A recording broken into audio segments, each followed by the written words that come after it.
श्रींची महापूजा आचम्य ओम केशवाय नमः, ओम नारायणाय नमः, ओम माधवाय नमः, ओम गोविंदाय नमः, ओम विष्णवे नमः, ओम मधुसूदनाय नमः, ओम त्रिविक्रमाय नमः, ओम वामनाय नमः, ओम श्रीधराय नमः, ओम ऋषिकेशाय नमः, ओम पद्मनाभाय नमः, ओम दामोदराय नमः, ओम संकर्षणाय नमः, ओम वासुदेवाय नमः, ओम प्रद्युम्नाय नमः, ओम अनिरुद्धाय नमः, ओम पुरुषोत्तमाय नमः, ओम अधोक्षराय नमः, ओम नारसिंहाय नमः, ओम अच्युताय नमः, ओम जनार्दनाय नमः, ओम उपेन्द्राय नमः, ओम हरये नमः, ओम श्रीकृष्णाय नमः। प्रणवस्य परब्रह्म ऋषिः परमात्मा देवता दैवी गायत्री छन्दः प्राणायामे विनियोगः। ओम भूः ओम भुवः ओम स्वः ओम महः ओम जनः ओम तपः ओम सत्यम् ओम भूर्भुवस्वः तत्सवितुर्वरेण्यं भर्गो देवस्य धीमहि धियो यो नः प्रचोदयात्। ओम आपो ज्योतिरसोऽमृतम् ब्रह्मभूर्भुवस्वरोम्। ओम श्रीमन्महागणाधिपतये नमः। इष्टदेवताभ्यो नमः, कुलदेवताभ्यो नमः, ग्रामदेवताभ्यो नमः, स्थानदेवताभ्यो नमः, वास्तुदेवताभ्यो नमः, वेदाय नमः, वेदपुरुषाय नमः, शशीपरन्दराभ्या नमः, कालकां परशुरामेभ्यो नमः। एतत्कर्म प्रधान श्री रिद्धि बुद्धि सहित सिद्धि विनायक सांग सपरिवार देवताभ्यो नमः। अविघ्नमस्तु। मुखश्चैकदन्तश्च कपिलो गजकर्णकः लम्बोदरश्च विकट विघ्ननाशो गणाधिपः। धूम्रकेतुर्गणाध्यक्षो भालचन्द्रो गजाननः। द्वादशैतानि नामानि यः पठय शृणुयादवे। विद्यारम्भे विवाहे च प्रवेशे निर्गमे तथा सङ्ग्रामे सङ्कटे चैव विघ्नस्तस्य न जायते। शुक्लाम्बरधरं देवं शशिवर्णं चतुर्भुजं प्रसन्नवदनं ध्यायेत् सर्वविघ्नोपशान्तये। सर्वमङ्गलमाङ्गल्ये शिवे सर्वार्थसाधिके शरण्ये त्र्यम्बके गौरी नारायणि नमोऽस्तुते। सर्वदा सर्वकार्येषु नास्ति तेषाममङ्गलं येषां हृदिस्त्व भगवान् मङ्गलायतनं हरे। तदेव लग्नं सुनिदन्तरेव ताराबलं चन्द्रबलं तरेव विद्याबलं दैवबलं तरेव लक्ष्मीपते तेन्द्रियगौ स्मरामि। लाभस्तेषां जयस्तेषां कुतस्तेषां पराजयः येषां विन्द्यवरश्यामो हृदयस्थो जनार्दनः। विनायकं गुरुं भानुं ब्रह्म विष्णु महेश्वरान् सरस्वतीं प्रणौम्यादौ सर्वकार्यार्थसिद्धये। अभीप्सिता सिद्ध्यर्थं पूजितो यस्सुरासुरैः सर्वविघ्नहरस्तस्मै गणाधिपतये नमः। सर्वेष्वारम्भकार्येषु त्रयश्रीभुवनेश्वराः देवादिशन्वनसिद्धिं ब्रह्मेशा न जनार्दनः। तिथिर्विष्णुस्तथा वारो नक्षत्रं विष्णुरेव च योगश्च करणं चैव सर्वविष्णुमयं जगद। अद्य पूर्वोच्चरितवर्तमान एवं गुणविशेषेण विशिष्टायां शुभपुण्यतिथौ मणामम आत्मनः सकल शास्त्र श्रुति स्मृति पुराणोक्त फल प्राप्त्यर्थं श्री परमेश्वर प्रीत्यर्थम् अस्माकं सर्वेषां सहकुटुम्बानां सपरिवाराणां द्विपद चतुष्पद सहितानां क्षेम स्थैर्य आयुः आरोग्य ऐश्वर्य अभिवृद्ध्यर्थं समस्त मंगल अवाप्ति अर्थं सर्व अरीष्ट निरसनार्थं सर्व अभीष्ट फल प्राप्त्यर्थं अखंडत्वेन श्री सिद्धिविनायक महागणपति देवता कृपाप्रसाद प्राप्त्यर्थम् अद्य देशकाल अनुसारतः अस्य ध्यान आवाहनादि षोडश उपचार पूजन पूर्वक नानाविविध सूक्तेन अभिषेका शङ्कर्म करिष्ये।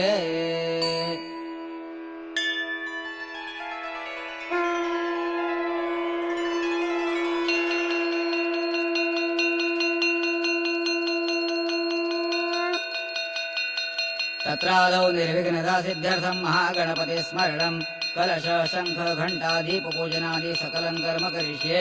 गणानां त्वा शौनको वृत्समदो गणपते जगति गणपति स्मरणे विनियोगः। ओम गणानां त्वा गणपतिं हवामहे कविं कवीनामुपमश्रावस्तमाम् ज्येष्ठराजम् ब्रह्मणाम् ब्रह्मणस्पत आनश्रवन्नोतिभिस्सेदसादनम् ॐ भूर्भुवः स्वः महागणपतये नमः निर्विघ्नं कुरु ओमाकलशेषु धावते पवित्रे परीक्षिष्यते उक्थैर्यज्ञेषु वर्धते ॐ भूर्भुवः स्वः कलशाय नमः सकलोपचारार्थे गन्धपुष्पं समर्पयामि ॐ पाञ्चजन्याय विद्महे पावमानाय धीमहि तन्नः शङ्खः प्रचोदयात् शङ्खाय नमः सकलोपचारार्थे गन्धपुष्पं तुलसीपत्रं समर्पयामि ॐ आगमार्थं तु देवानां गमनार्थं तु राक्षसान् कुर्वन्नारं तत्र देवता भाजालक्षणम् घण्टिका देव्ये नमः सकलोपचारार्थे गन्धपुष्पं समर्पयामि बोधीप ब्रह्मरूपस्थं ज्योतिषां प्रभुरव्ययः आरोग्यं देहि पुत्रांशमतः शान्तिं प्रयच्छ मे दीपदेवतायै नमः सकलोपचारार्थे गन्धपुष्पं हरिद्रां कुङ्कुमं सौभाग्यद्रव्यं समर्पयामि अपवित्रः पवित्रो वा सर्वावस्थानृतोऽपि वा यस्मरेत् पुण्डरीकाक्षं सभायाभ्यन्तरं शुचिः इति मन्त्रेण कलशशङ्खोदकेन पूजाद्रव्याणि सम्प्रोक्ष्य आत्मानं च प्रोक्षयेत् ॐ गं गणपतये नमः हृदयाय नमः ॐ गं गणपतये नमः शिरसे स्वाहा ॐ गं गणपतये नमः शिखाय षट् ॐ गं गणपतये नमः कवचाय ॐ गं गणपतये नमः नेत्रत्रयाय षट् ॐ गं गणपतये नमः अस्त्राय फट् इति दिग्बन्धः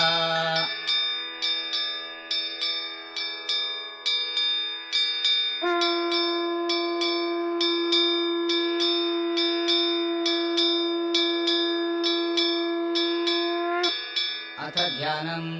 एकदन्तं शूर्पकर्णं गजवक्त्रं चतुर्भुजं पाशाङ्कुशधरं देवं ध्यायेत् सिद्धिविनायकम् ॐ गं गणपतये नमः ॐ भूर्भुवः स्वः श्रीऋद्धिबुद्धिसहितसिद्धिविनायकसाङ्गसपरिवारदेवताभ्यो नमः ध्यायामि नमस्करोमि ॐ सहस्रशीर्षा पुरुषः सहस्राक्ष सहस्रपाद स भूमिं विश्वतो व्रत्वात्यतिष्ठद्दशाङ्गुलम् ॐ गं गणपतये नमः ॐ भूर्भुवः स्वः श्रीसिद्धिविनायकमहागणपतये नमः आवाहयामि आवाहनार्थे अक्षतान् समर्पयामि ॐ पुरुष एवेदं सर्वं यद्भूतं यच्च भव्याम् उतामृतत्वस्येषा नो यदन्नेनातिरोहति ॐ गं गणपतये नमः ॐ भूर्भुवः स्वः श्रीसिद्धिविनायकमहागणपतये नमः आसनार्थे दुर्वाङ्कुरान् समर्पयामि ॐ एतावादस्य महिमातो ज्यायाौ च पुरुषः पादोऽस्य विश्वाभूतानि त्रिपादस्यामृतन्निधि ॐ गं गणपतये नमः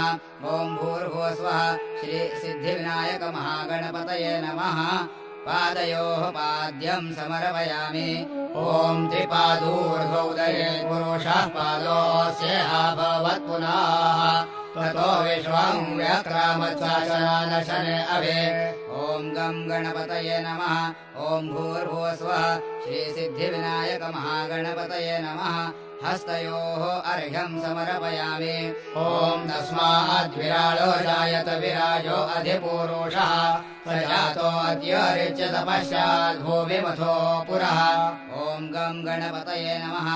ॐ भूर्भुवः स्वः श्रीसिद्धिविनायकमहागणपतये नमः मुखे आचमनीयं समर्पयामि ॐ यत्पुरुषेण हविषा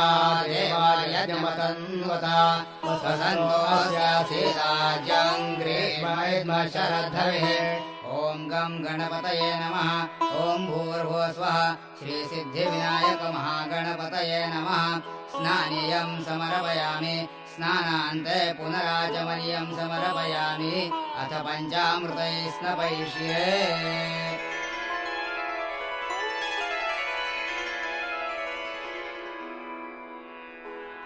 ॐ आप्याय समेतु ते विश्वतः सोमवृष्ण्याम् भवावाजस्य सङ्गते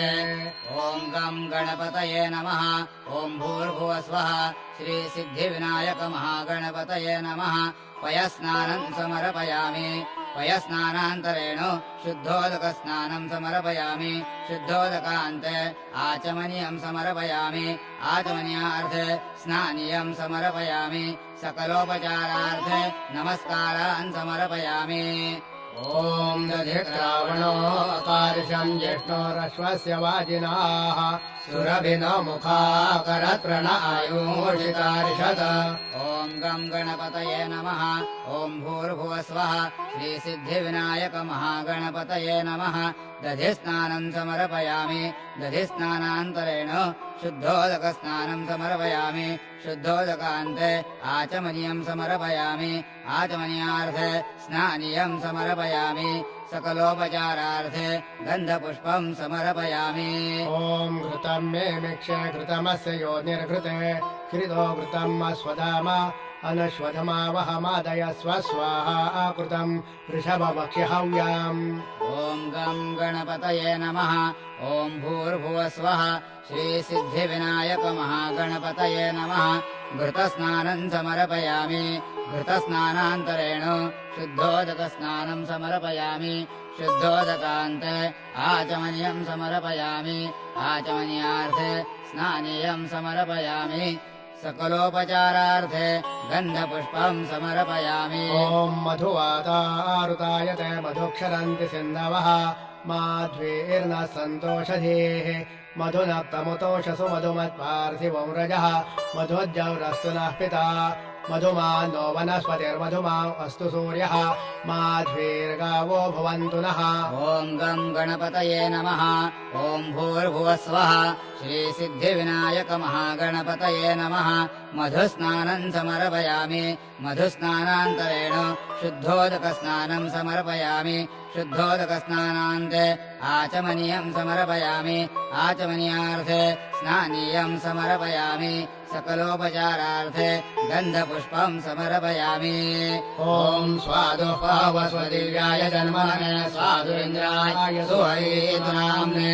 स्वादुर्मित्राय वरुणाय वायवे बृहस्पतये मधुमाफलाभ्यः ॐ गं गणपतये नमः ॐ भूर्भुवस्वः श्रीसिद्धिविनायकमहागणपतये नमः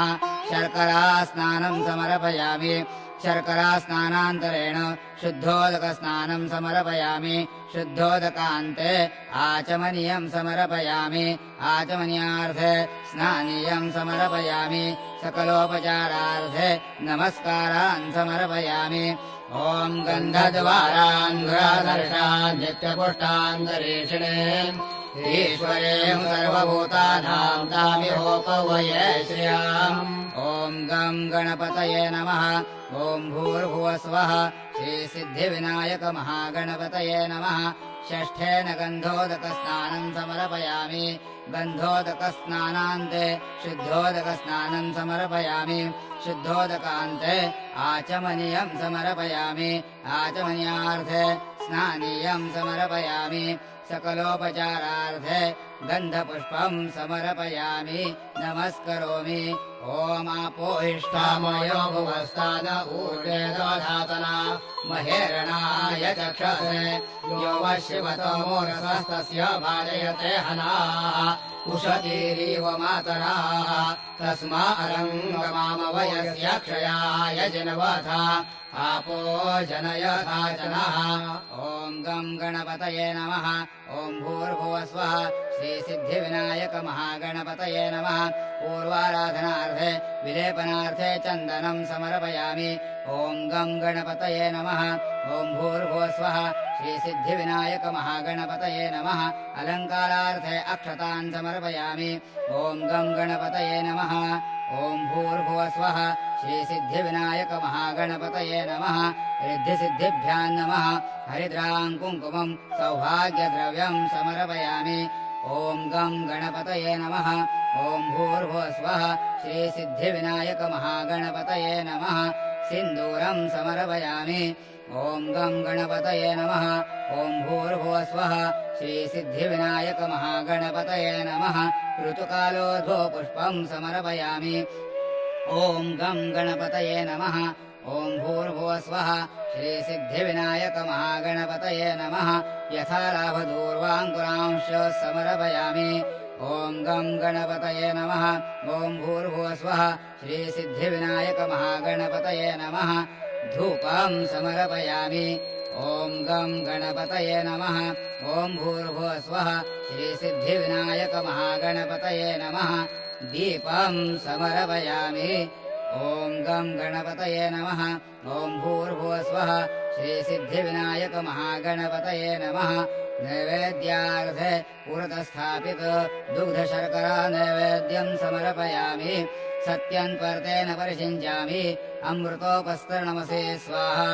ॐ प्राणाय स्वाहा ॐ अपानाय स्वाहा ॐ व्यानाय स्वाहा ॐ उदानाय स्वाहा ॐ समानाय स्वाहा ॐ ब्रह्मणे स्वाहा नैवेद्यमध्यप्राशनार्थे पानीयं समर्पयामि ॐ प्राणाय स्वाहा ॐ अपानाय स्वाहा ॐ व्यानाय स्वाहा ॐ उदानाय स्वाहा ॐ समानाय स्वाहा ॐ ब्रह्मणे स्वाहा उत्तरापोषणं समर्पयामि हस्तप्रक्षालनं समर्पयामि मुखप्रक्षालनं समर्पयामि करोद्वर्तनार्थे चन्दनं समर्पयामि ॐ गं गणपतये नमः ॐ भूर्भुवस्वः श्रीसिद्धिविनायक महागणपतये नमः पूगीफलताम्बूल सुवर्णपुष्पार्थे व्यावहारिक दक्षिणां समर्पयामि ॐ गं गणपतये नमः ॐ भूर्भुवस्वः श्रीसिद्धिविनायक महागणपतये नमः प्रदक्षिणापूर्वक नमस्कारान् समर्पयामि ॐ गं गणपतये नमः ॐ भूर्भुवस्वः श्रीसिद्धिविनायक महागणपतये नमः मन्त्रपुष्पाञ्जलिं समर्पयामि ॐ गं गणपतये नमः ॐ भूर्भुवस्वः श्रीसिद्धिविनायक महागणपतये नमः प्रार्थनापूर्वक नमस्कारान् समर्पयामि यस्य स्मृत्या च नामोक्त्या तपः पूजां क्रियादिषु न्यूनं सम्पूर्णतां याति सद्यो वन्दे तमच्युतम् अनेन कृतपूर्वाराधनेन पञ्चामृतपूजनेन तेन श्री सिद्धिविनायक महागणपतेः प्रीयतान्न मम तत्सद्ब्रह्मार्पितमस्तु उत्तरे निर्माल्यं विसृज्य अभिषेकं कुर्यात् ॐ यस्य वाक्यं सरसरजाते नोचते सा देवता यदक्षरं परिमाणं तच्छन्दा सर्वारिष्टशान्त्यर्थे श्रीसिद्धिविनायक महागणपति देवता प्रीत्यर्थे नानाविधसूक्तेन अभिषेके विनियोगः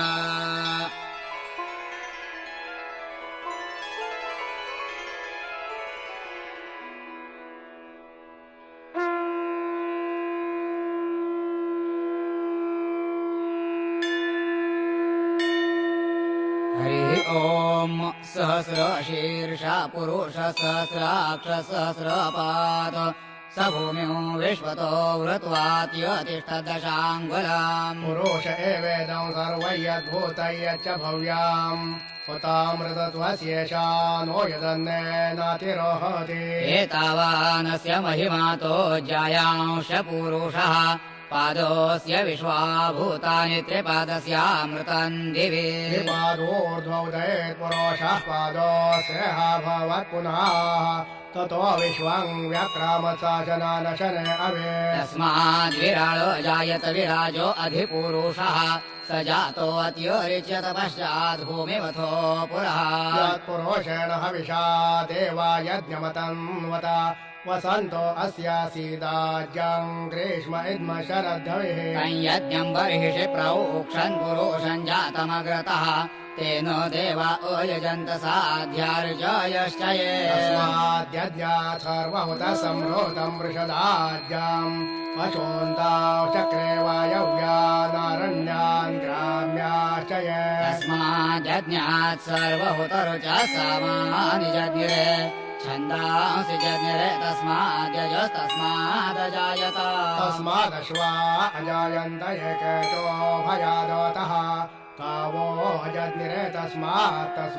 जात अजावयाः यत्पुरुषं व्यदकतिधाव्य कल्पयन् मुखं किमस्य कौ बाहू का ऊरुपादा उच्यते ब्राह्मणोऽस्य मुखमासेत् बाहुराजन्यः कृतः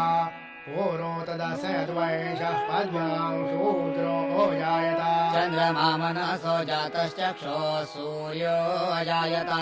मुखादिन्द्रश्चाग्निश्च प्राणाद्वायुरजायत नाभ्या आसेदन्तरिक्षं शीर्ष्णोद्यौत्समवर्तत पद्भ्यां भूमिर्दिशश्रोत्रा तथा लोका अकल्पयन् सप्तास्यासनपरिधयः श्रीसप्तः सविधः कृताः देवा यद्यज्ञन्तन्वान अबध्नन् पुरुषं पशो यज्ञेन यज्ञमयजन्त देवास्तानि धर्माणि प्रथमान्यासन् ते हनाकां महिमान सजन्त यत्र पूर्वे साध्या सन्ति देवाः ॐ भद्रं कर्णेभिः शृणुयाम देवा भद्रं पश्येमाक्षभिर्यजत्राः स्थिरैरङ्गये सुष्ठुवांसस्तनूभिर्व्योषेम देवहितं यदायुः ॐ स्वस्ति न इन्द्रो वृद्धश्रवा स्वस्ति नः पूषा विश्ववेदाः स्वस्ति नस्तार्क्ष्यो अरिष्टनेमे स्वस्ति नो बृहस्पतिर्दधातु ॐ सहनाववतो सहनौ भुनक्तु सह वीर्यं करवावहै तेजस्विनावधीतमस्तु मा विद्विषावहै ॐ शान्तिः शान्तिः शान्तिः ॐ नमस्ते गणपतये त्वमेव प्रत्यक्षं तत्त्वमसि त्वमेव केवलं कर्तासि त्वमेव केवलं धर्तासि त्वमेव केवलं हर्तासि त्वमेव सर्वं कल्पितं ब्रह्मासि त्वं साक्षादात्मासि नित्यम् घृतं वच्मि सत्यं वच्मि अवत्वं माम् अववक्तारम् अवश्रोतारम् अवदातारम् अवधातारम् अवानुचानमवचिष्याम् अवपश्चात्तात् अवपुरस्तात् अवोत्तरात्तात् अवदक्षिणात्तात् अवचोर्ध्वात्तात् अवाधरात्तात् सर्वतो मां पाहि पाहि समन्तात् त्वं वाङ्मयस्त्वं चिन्मयः त्वमानन्दमयस्त्वं ब्रह्ममयः त्वं सच्चिदानन्दाद्वितीयोऽसि त्वं प्रत्यक्षं ब्रह्मासि त्वं ज्ञानमयो विज्ञानमयोऽसि सर्वं जगदिदं त्वत्तो जायते सर्वं जगदिदं त्वत्तस्तिष्ठते सर्वं जगदिदं त्वयि लयमेष्यते सर्वं जगदिदं त्वयि प्रत्ययते त्वं भूमिरापो नलो निरो नभः त्वं चत्वारि वाक्पदानि त्वं गुणत्रयातीतः त्वं देहत्रयातीतः त्वं कालत्रयातीतः त्वं मूलाधारस्थितोऽसि नित्यं त्वं शक्तित्रयात्मकः त्वां योगिनो ध्यायन्ति नित्यं त्वं ब्रह्मा त्वं विष्णुस्त्वं रुद्रस्त्वम् इन्द्रस्त्वम् अग्निस्त्वं वायुस्त्वं सूर्यस्त्वं चन्द्रमा स्वं ब्रह्म भूर्भुवस्वरो गणादिं पूर्वमुच्चार्य वर्णादिं तदनन्तरम् अनुस्वारः परतरः अर्धेन्दुलसितम् तारेण वृद्धम् एतत्तव मनुस्वरूपम् ऋकारः पूर्वरूपम् अकारो मध्यमरूपम् अनुस्वारश्चान्त्यरूपम् बिन्दुरुत्तररूपम् नादः सन्धानम् संहिता सन्धिः सैषा गणेशविद्या गणपर्षिः नेत्रोद्गायत्रे छन्दः गणपतिर्देवता ॐ गं गणपतये नमः एकदन्ताय विद्महे वक्रतुण्डाय धीमहि तन्नो दन्तिः प्रचोदयात् एकदन्तं चतुर्हस्तं पाशवं कुशधारिणम् वरदं च वरदं हस्तैर्बिभ्राणं मूषकध्वजम् रक्तं लम्बोदरं शूर्पकर्णकं रक्तवासदं रक्तगन्धानुलिप्ताङ्गं रक्तपुष्पैः सुपूजितं रक्तानुकम्पिनं देवं जगत्कारणमच्युतम् आविर्भूतं च दृष्टादौ प्रकृतेः पुरुषात्वरम् एवं ध्यायति यो नित्यं स योगी योगिनां वरः नमो व्रातपतये नमो गणपतये नमः प्रमथपतये नमस्ते अस्तु लम्बोदराय एकदन्ताय विघ्ननाशिने शिवसुताय श्रीवरदमूर्तये नमः ॐ एतदथर्वशीर्षयोधीते स ब्रह्मभुजाय कल्पते स सर्वविघ्नैर्नवाद्यते स सर्वतः सुखमेधते स पञ्चमहापापात् प्रमुच्यते सायमधियानो दिवसकृतं पापं नाशयति प्रातर्धीयानो रात्रिकृतं पापं नाशयते सायं प्रातः प्रविञ्जानमपापो भवति सर्वत्राधीयानोपविघ्नो भवते धर्मार्थकाममोक्षं च विन्दति सर्वशीर्षमशिष्याय न देया यो यदि मोहाद्दास्यति पापीयान् भवते सहस्रावर्त प्रार्थनात् यय्यं काममधीते तन्तमनेन साधयेत अनेन गणपतिमभिषिञ्चति स वाग्मे भवते चतुर्थ्या मनश्रञ्जपति स विद्यावान् भवते इत्यथर्वणवाक्यम् ब्रह्माद्यावरणम् विद्यात् विवेति कदाचनेति यो दूर्वाङ्कुरैर्यजति स वै श्रवणोपमो भवते यो लाजैर्यजति स यशोवान् भवते स मेधावान् भवते यो मोदकसहस्रेण यजति स वाञ्छितफलमवाप्नोति यस्ताज्यस्तविद्भिर्यजति स सर्वं लभते स सर्वं लभते अष्टौ ब्राह्मणान् सम्यक् ग्राहीत्वा सूर्यवर्चस्वे भवते सूर्यग्रहे महानद्याम् प्रतिमा सन्निधौ वाजत्वा सिद्धमन्त्रो भवते महाविघ्नात्रमुच्यते महादोषात्रमुच्यते महापापात्रमुच्यते स सर्वविद्भवति स सर्वविद्भवति य एवं वेद इत्युपनिषद ॐ सहनाववतु सहनौ भुनक्तो स वीर्यम् करवावहै तेजस्विनावधीतमस्तु मा विद्विषावहि ॐ शान्तिः शान्तिः शान्तिः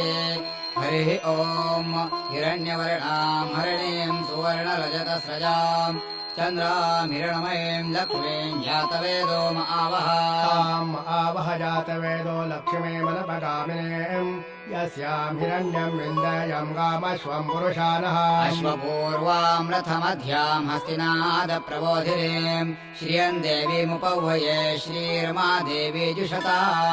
सोऽस्मिताभिरण्यप्राकारामार्द्राम् ज्वलन्तेम् तृप्तान् तर्पयन्तेम् पद्मे स्थिताम् पद्मवर्णान्तामिहोपह्वये श्रियाम् चन्द्राम् प्रभासाम् यशसा ज्वलन्तीम् श्रियम् लोके देवजुष्टामुदाराम् ताम् पद्मिनीमीम् शरणमहम् प्रपद्ये लक्ष्मीर्मेण शतान् त्वाम् वृणे आदित्यवर्णे तपसोऽधिजातो वनस्पतिस्तव वृक्षोऽथ विन्वः तस्य फलानि तपसा नदन्तु मायान्तरायाश्च बाह्या अलक्ष्मीः उपैतु माम् देवसखः कीर्तिश्च मणिना सह प्रादुर्भूतोऽसु राष्ट्रेऽस्मिन् कीर्तिमृद्धिम् ददातु मे पिपासामलाम् ज्येष्ठामलक्ष्मीन्नाशयाम्यहम् अभूतिमसमृद्धिम् च सर्वाणि ऋणद मे गृहात् गन्धद्वारान्धुराधर्षा नित्यपुष्टाङ्गरीषिणीम् ईश्वरीम् सर्वभूतानाम् तामिहोपह्वये श्रियाम् मनसः काममापूतिम् वाच सत्यमशीमहे पशूनाम् रूपमन्नस्य मयि श्रीश्रयता यशः कर्दमेन प्रजा भूता मयि सम्भव कर्दमा श्रियम् वासय मे कुले मातरम् पद्ममालिनी पापसृजन्त स्निग्धाने चिक्ले तव समे गृहे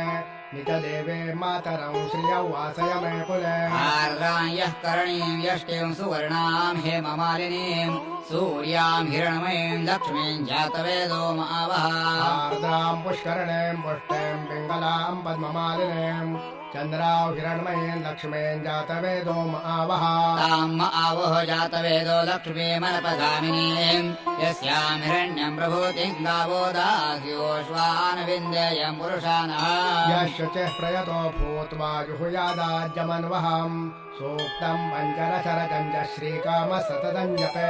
ओमतो देवा अवन्तु नो यतो विष्णुर्विचक्रमे पृथिव्या सप्तधामभिः इदम् विष्णुर्विचक्रमे त्रेधानि दोधे पदाम् समूलमस्य वांसुरे तेने पदा विचक्रमे विष्णुर्गोपादाभ्यः अतो धर्माणि धारयन् विष्णोः कर्माणि पश्यत यतो व्रतानि पस्पशे इन्द्रस्य युज्या सखा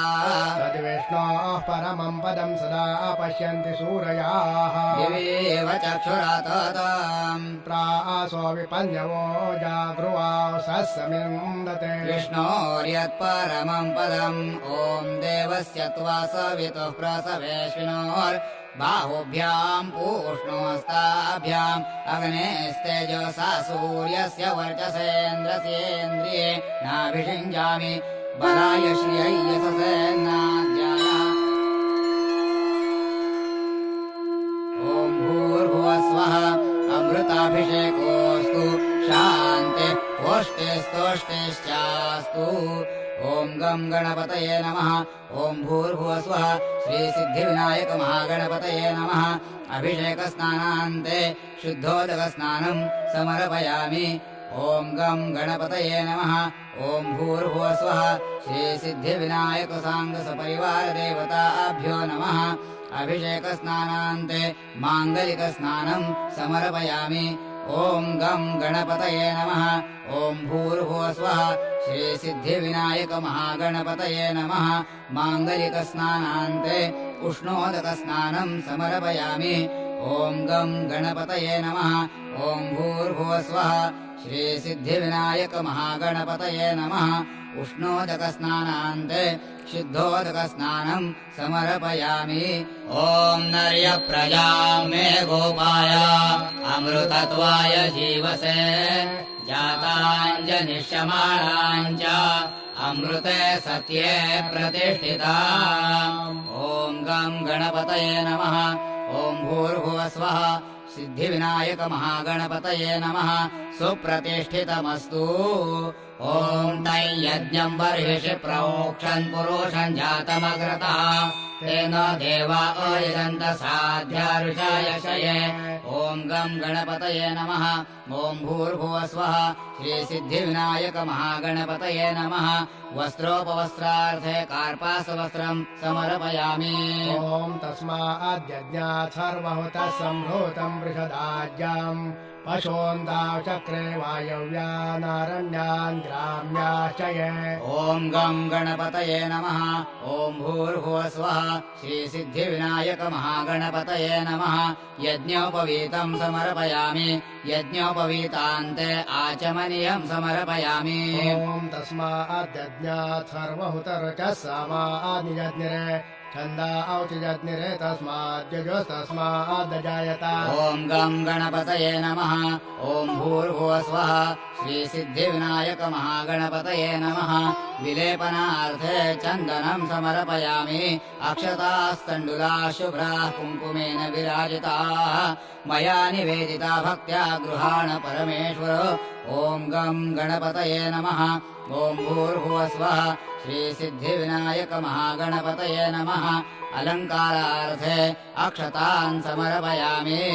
हरिद्रा सुवर्णवर्णाभा सर्वसौभाग्यदायिनी सर्वालङ्कारमुख्या हि देवी त्वं प्रतिगृह्यताम् हरिद्राचूर्णसंयुक्तं कुङ्कुमं कान्तिदायकं वस्त्रालङ्करणार्थाय देवी त्वं प्रतिगृह्यताम् ॐ गं गणपतये नमः ॐ भूर्भुवस्वः श्रीसिद्धिविनायकमहागणपतये नमः हरिद्रां कुङ्कुमं सौभाग्यद्रव्यं समर्पयामि ॐ तस्मादश्वा अजायन्त एके चोभयादतः गावो हजज्ञिरे तस्माज्जात अजावयाः माल्यादीनि सुगन्धीनि मालत्यादीनि वै प्रभो मयार्पितानि पूजार्थं पुष्पाणि प्रतिगृह्यताम् ॐ गं गणपतये नमः ॐ भूर्भुवस्वः श्रीसिद्धिविनायकमहागणपतये नमः ऋतुकालोद्भव पुष्पं समर्पयामि ॐ आयोने ते परायोणे दूर्वारोहन्ति पुष्पिणी हृदाश्च पुण्डरीकाणि समुद्रस्य ग्रहायिमे गणेशाय प्रिया दूर्वा भुक्तिमुक्तिप्रदो भव गणेशाय प्रिया नित्यं दूर्वा पापविनाशनम् ॐ भूर्भुवस्वः अमृताभिषेकोऽस्तु शान्ते ओष्टेस्तोष्टेश्चास्तु ॐ गं गणपतये नमः ॐ भूर्भुवस्वः श्रीसिद्धिविनायकमहागणपतये नमः अभिषेकस्नानान्ते शुद्धोदकस्नानं समर्पयामि ॐ गं गणपतये नमः ॐ भूर्भुवस्वः श्रीसिद्धिविनायकसाङ्गसपरिवारदेवताभ्यो नमः अभिषेकस्नानान्ते माङ्गलिकस्नानं समर्पयामि ॐ गं गणपतये नमः ॐ भूर्भुवस्वः श्रीसिद्धिविनायकमहागणपतये नमः माङ्गलिकस्नानान्ते उष्णोदकस्नानं समर्पयामि ॐ गं गणपतये नमः ॐ भूर्भुवस्वः श्रीसिद्धिविनायकमहागणपतये नमः उष्णोदकस्नानान्ते शुद्धोदकस्नानं समर्पयामि ॐ नर्यप्रजा मे गोपाय अमृतत्वाय जीवसे जाताञ्जनिष्यमाणाञ्च अमृते सत्ये प्रतिष्ठिता ॐ गं गणपतये नमः ॐ भूर्भुवस्वः सिद्धिविनायकमहागणपतये नमः सुप्रतिष्ठितमस्तु ॐ तै यज्ञम् बर्हिषि प्रोक्षन् पुरुषम् जातमग्रतः तेन देवा अयजन्त साध्या ऋषयशये ॐ गं गणपतये नमः ॐ भूर्भुवस्वः श्रीसिद्धिविनायक महागणपतये नमः वस्त्रोपवस्त्रार्थे कार्पासवस्त्रम् समर्पयामि ॐ तस्माद्यज्ञात् सर्वहुतः सम्भूतम् बृहदाज्ञाम् पशोऽन्ताचक्रे वायव्यानारण्यान् ग्राम्याश्चये ॐ गं गणपतये नमः ॐ भूर्भुवस्वः श्रीसिद्धिविनायक महागणपतये नमः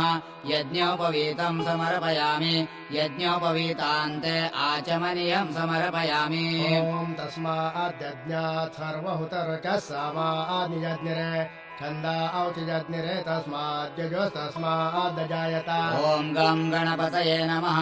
ॐ भूर्भुवस्वः श्रीसिद्धिविनायक महागणपतये नमः विलेपनार्थे चन्दनम् समर्पयामि अक्षतास्तण्डुलाः शुभ्राः कुङ्कुमेन विराजिताः मया निवेदिता भक्त्या गृहाण परमेश्वर ॐ गं गणपतये नमः ॐ भूर्भुवस्वः श्रीसिद्धिविनायक महागणपतये नमः अलङ्कारार्थे अक्षतान् समर्पयामि हरिद्रा स्वर्णवर्णाभा सर्वसौभाग्यदायिनी सर्वालङ्कारमुख्या हि देवी त्वम् प्रतिगृह्यताम् हरिद्रा चूर्णसंयुक्तम् कुङ्कुमम् कान्तिदायकम् वस्त्रालङ्करणार्थाय देवी त्वम् प्रतिगृह्यताम् ॐ गं गणपतये नमः ॐ भूर्भुवस्वः श्रीसिद्धिविनायक महागणपतये नमः हरिद्राम् कुङ्कुमम् सौभाग्यद्रव्यम् समर्पयामि ॐ तस्मादश्वा अजायन्त एके चोभयादतः गावो हजज्ञिरे तस्माज्जात अजावयाः माल्यादीनि सुगन्धीनि मालत्यादीनि वै प्रभो मयार्पितानि पूजार्थम् पुष्पाणि प्रतिगृह्यताम् ॐ गं गणपतये नमः ॐ भूर्भुवस्वः श्रीसिद्धिविनायक महागणपतये नमः ऋतुकालोद्भव पुष्पम् समर्पयामि ॐ आयोने ते परायोणे दूर्वारोहन्ति पुष्पिणी हृदाश्च पुण्डरीकाणि समुद्रस्य ग्रहाय मे गणेशाय प्रिया दूर्वा भुक्तिमुक्तिप्रदो भव गणेशाय प्रिया नित्यम् दूर्वा पापविनाशनम् ॐ गं गणपतये नमः ॐ भूर्भुवस्वः श्रीसिद्धिविनायक महागणपतये नमः यथा लाभदूर्वाङ्कुरांश्च समर्पयामि ॐ गणञ्जयाय नमः दूर्वायुग्मम् समर्पयामि ॐ गणपतये नमः दूर्वायुग्मम् समर्पयामि ॐ हेरम्बाय नमः दूर्वायुग्मम् समर्पयामि ॐ धरणीधराय नमः दूर्वायुग्मम् समर्पयामि ॐ महागणपतये नमः दूर्वायुग्मम् समर्पयामि ॐ लक्षप्रदाय नमः दूर्वायुग्मम् समर्पयामि ॐ क्षिप्रप्रसादनाय नमः दूर्वायुग्मम् समर्पयामि ॐ अमोघसिद्धये नमः दूर्वायुग्मम् समर्पयामि ॐ अमिताय नमः दूर्वायुग्मम् समर्पयामि ॐ मन्त्राय नमः दूर्वायुग्मम् समर्पयामि ॐ चिन्तामणये नमः दूर्वायुग्मम् समर्पयामि ॐ निधये नमः दूर्वायुग्मम् समर्पयामि ॐ सुमङ्गलाय नमः दूर्वायुग्मम् समर्पयामि ॐ बीजाय नमः दूर्वायुग्मम् समर्पयामि ॐ आशापूरकाय नमः दूर्वायुग्मम् समर्पयामि ॐ वरदाय नमः दूर्वायुग्मम् समर्पयामि ॐ शिवाय नमः दूर्वायुग्मम् समर्पयामि ॐ काश्यपाय नमः दूर्वायुग्मम् समर्पयामि ॐ नन्दनाय नमः दूर्वायुग्मम् समर्पयामि ॐ वाचासिद्धाय नमः दूर्वायुग्मम् समर्पयामि ॐ धुण्डिर्विनायकाय नमः दूर्वायुग्मम् समर्पयामि ॐ गं गणपतये नमः यथा लावदूर्वाङ्कुरांश्च समर्पयामि शमी शमयते पापम् शमे शत्रुविनाशने अर्जुनस्य धनुर्धारे रामस्य प्रियवादिनि ॐ गं गणपतये नमः ॐ भूर्भुवस्वः श्रीसिद्धिविनायक महागणपतये नमः शमिपत्रम् समर्पयामि ॐ यत्पुरुषं यजादोः कतिधा व्यकल्पयन् मुखं किमत्सकौ बाहू क ऊरुपादा उच्यते ॐ गं गणपतये नमः ॐ भूर्भुवस्वः श्रीसिद्धिविनायक महागणपतये नमः धूपं समर्पयामि ॐ ब्राह्मणस्य मुखमासे बाहुराजन्यः कृतः ऊरु तदस्य यद्वैषः पद्भ्यां शूद्रो अजायत ॐ गं गणपतये नमः ॐ भूर्भुवस्वः श्रीसिद्धिविनायक महागणपतये नमः दीपं समर्पयामि ॐ चन्द्रमा मनसो जातश्चक्षुः सूर्यो अजायत